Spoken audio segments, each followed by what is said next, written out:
Hey guys, today we're taking a look at my Skull Servants deck. They're also known as Wights. Hope you guys will be nice to me because I've been working on this deck all day and I think I finally got it to where it needs to be and I'm pretty happy with how it's working out. If you don't know about Skull Servants, the history behind it is that this card over here, Skull Servant, was known as one of the worst cards in the game for a long time. I remember having like 20 copies of him or something.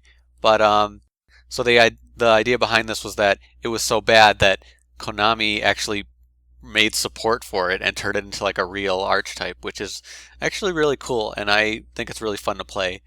The idea behind it is that the King of the Skull Servants gets powered up by all the other Skull Servants, and their name is all Skull Servant when they're in the graveyard, so it's very strong.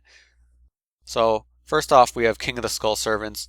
He gets the attack boost from the Skull Servants in the graveyard, so as they go in the graveyard, he's going to get 1,000, 1,000, 1,000. So he gets really, really strong. And also, when he gets destroyed by battle, he can special summon himself by banishing Skull Servants, which is very strong. And now the Lady in White. So again, she's also known as Skull Servant, but 2200 defense, really nice to block for a little bit, but also her effect is amazing.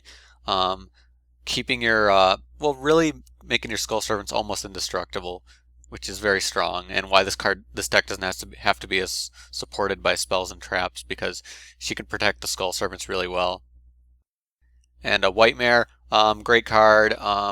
You can use him to get your banished Skull Servants back, and by using him, you're discarding him, which plays into this deck because you're bringing him to the graveyard, which is very strong, and allows you, you know, because you're banishing. If you want to bring back King of the Skull Servants, you can see that just fits perfectly together and makes them all work really well.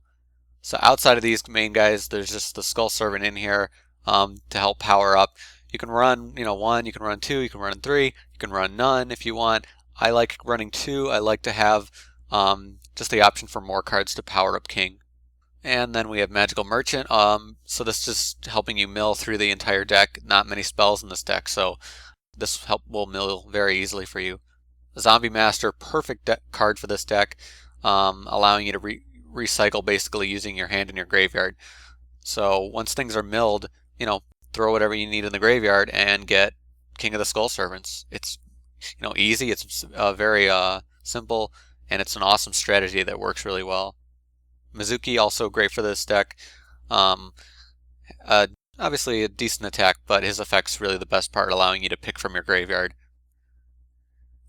And now we have the Lightsworns. I'm not going to go too much into the Lightsworns because, I have a Lightsworn deck. I've talked about them a little bit.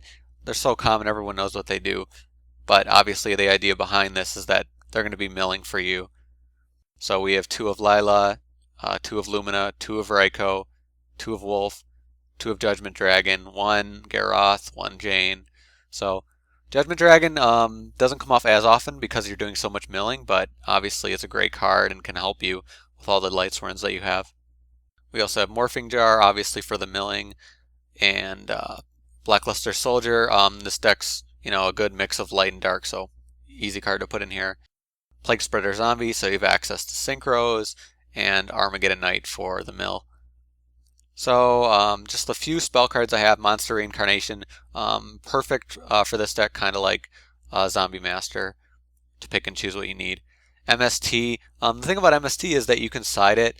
I have MST in here really for skill drain and just specific things that'll really annoy you that you need to get rid of.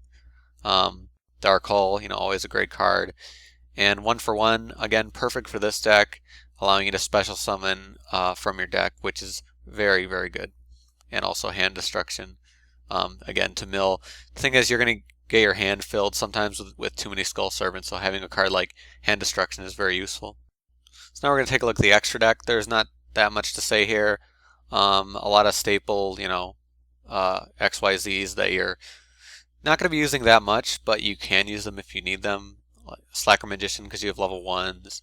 Lavalval Chain is perfect for this deck, allowing you to, mill or get a monster you need. That's very good, when you're going through your deck. But you also have access to Synchros. For Plaguespreader, you have access to 6, 5, 3, so you can use Iron Chain Dragon, Catastor, Mistbird can be helpful, and because it's Plaguespreader Zombie, you can use Revive King. but the extra deck isn't really that big. I still don't know what I'm going to use for my 15th card. I might put in another Lavalval Chain. Not sure about that, but overall, the extra deck isn't that important. You'll be focusing more on the effects of your normal cards. But that is my Skull Servant deck. I honestly love this deck. I have so much fun playing it, and I love the whole idea of an archetype that's designed around the weakest card in the game. But if you have your own Skull Servants deck, I'd love to see what cards you use. From what I've seen, it's mostly hybrids like this, which is called Lightsworn.